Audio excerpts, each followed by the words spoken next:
చదువు చెప్పాలని ప్రయత్నం చేయడం ద్వారా ఈ రోజు మనకు సగం మంది మహిళలు ఉపాధ్యాయులుగా రాగలిగారంటే మరి వారు చేసినటువంటి పోరాటం ఉంది.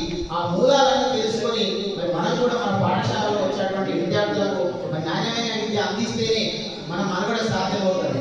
పిల్లలే లేకపోతే మనకు పాఠశాలలు ఎక్కడ ఉంటాయి? ఈ రోజు రోజుకి సంవత్సరానికి విద్యార్థుల సంఖ్య కూడా తగ్గిపోతుంది. గతంలో చూసిన బిఎస్ఎన్ఎల్లో మొత్తం క్వాలిటీ ఇచ్చి మరి పిల్లలు లేకపోతే మన పరిస్థితి ఏది? ఖచ్చితంగా పిల్లలు లేకపోతే టీచర్ అవసరం లేదు.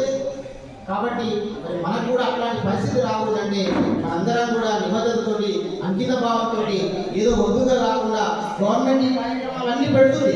పేరెంట్ టీచర్ మీటింగ్ అని పెడుతుంది, బడిబాట పెడుతుంది.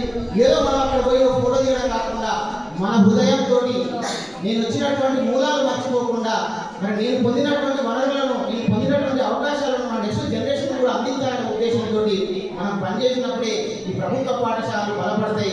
ఈ ప్రభుత్వ పాఠశాలలో విద్యార్థులకు నాణ్యమైన విద్య అందించబడుతుంది. అట్లా అందిస్తేనే నిజమైనటువంటి సమాజం నిర్మితం అవుతుంది. ఎందుకంటే దేశ భవిష్యత్తు తరగతి గదుల్లోనే ఉందని మన మహనీయులు ఎప్పుడో చెప్పింది. మరి అట్లాంటి భవిష్యత్ తరాన్ని నిర్మించే ఒక పెద్ద బాధ్యత మన మీద ఉంది. తల్లి తర్వాత మరి గురువుకే ఇవ్వడం జరిగింది, ఆ ప్రాధాన్యత ఇవ్వడం జరిగింది దైవం కంటే కూడా. మరి అట్లాంటి గొప్ప స్థాయిలో ఉన్నటువంటి మనము ఖచ్చితంగా కూడా మరి గొప్పగా అంకిత భావంతో పనిచేసి ఈ యొక్క ప్రభుత్వ పాఠశాలలో నాణ్యమైన విద్య అందించేదాకా ఉండాలని, దానికి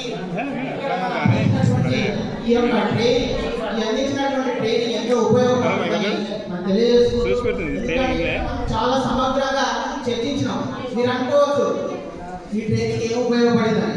మీకు తెలుసో లేదో ఆ ఒక్కొక్క హ్యాండ్ అవుట్లో ఒక్కొక్క సబ్జెక్ట్ని మేము 2-3 టైమ్స్ చదివినాం. ఎందుకంటే చెప్పాలంటే మరి నేర్చుకునే వాళ్ళు, అడిగే వాళ్ళకంటే అన్ని విషయాలు మనం తెలుసుకుండాలని మరి ఒక్కొక్క మాడ్యూల్ని మేము 2-3 సార్లు చదివి ఏ విషయాలను తెలుసుకొని మరి ఎంతో శ్రద్ధ పెట్టి మీకు అందించే ప్రయత్నం చేసినాం. ఈ శ్రమ అంతా కూడా మనకు తెలుసు, మన హాలిడేస్ వచ్చినాయంటే మన ఫ్యామిలీతోటి ఎక్కడో కానీ 5 రోజులు ట్రైనింగ్ తీసుకొని మళ్ళీ ఇక్కడ వచ్చి ఇక్కడ ప్రిపేర్ అయ్యి ఇక్కడ 5 రోజులు ట్రైనింగ్ ఇచ్చినామంటే ఈ గవర్నమెంట్ కూడా దీని ఇంత ఫండింగ్ ఇవన్నీ చేస్తుందంటే ఎప్పుడు ఫలితం ఉన్నట్లు.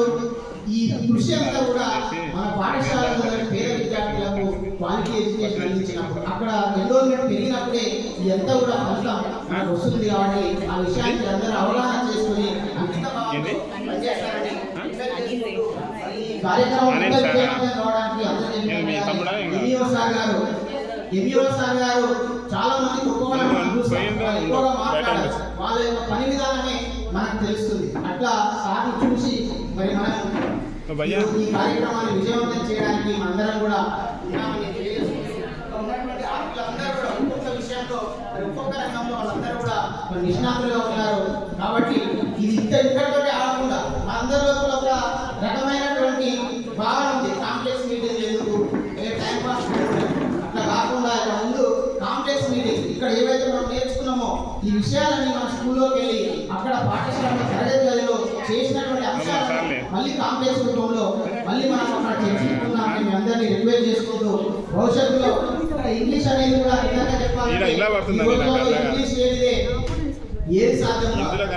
ప్రైవేట్ స్కూల్స్ ఎందుకు మనకు రన్ అవుతున్నాయి, మన స్కూల్ ఎందుకు పోతున్నాయి అంటే ఇంగ్లీష్ మీడియం. మన దగ్గర ఉన్నటువంటి టీచర్ మనం ఎందుకు మాట్లాడలేకపోతున్నాం కూడా చాలా సంతోషం అనిపిస్తుంది సార్ మాట్లాడుతుంటే. మరి మనం సార్లో ఎందుకు మాట్లాడలేకపోతున్నాం అనేది కూడా ఆలోచన చేయాలి. సారు, నేను ఇంకా ఇక్కడ ఉన్నటువంటి వాళ్ళందరూ కూడా విషయాలందరూ కూడా మీ అందరికీ కూడా అందుబాటులో ఉంటాం.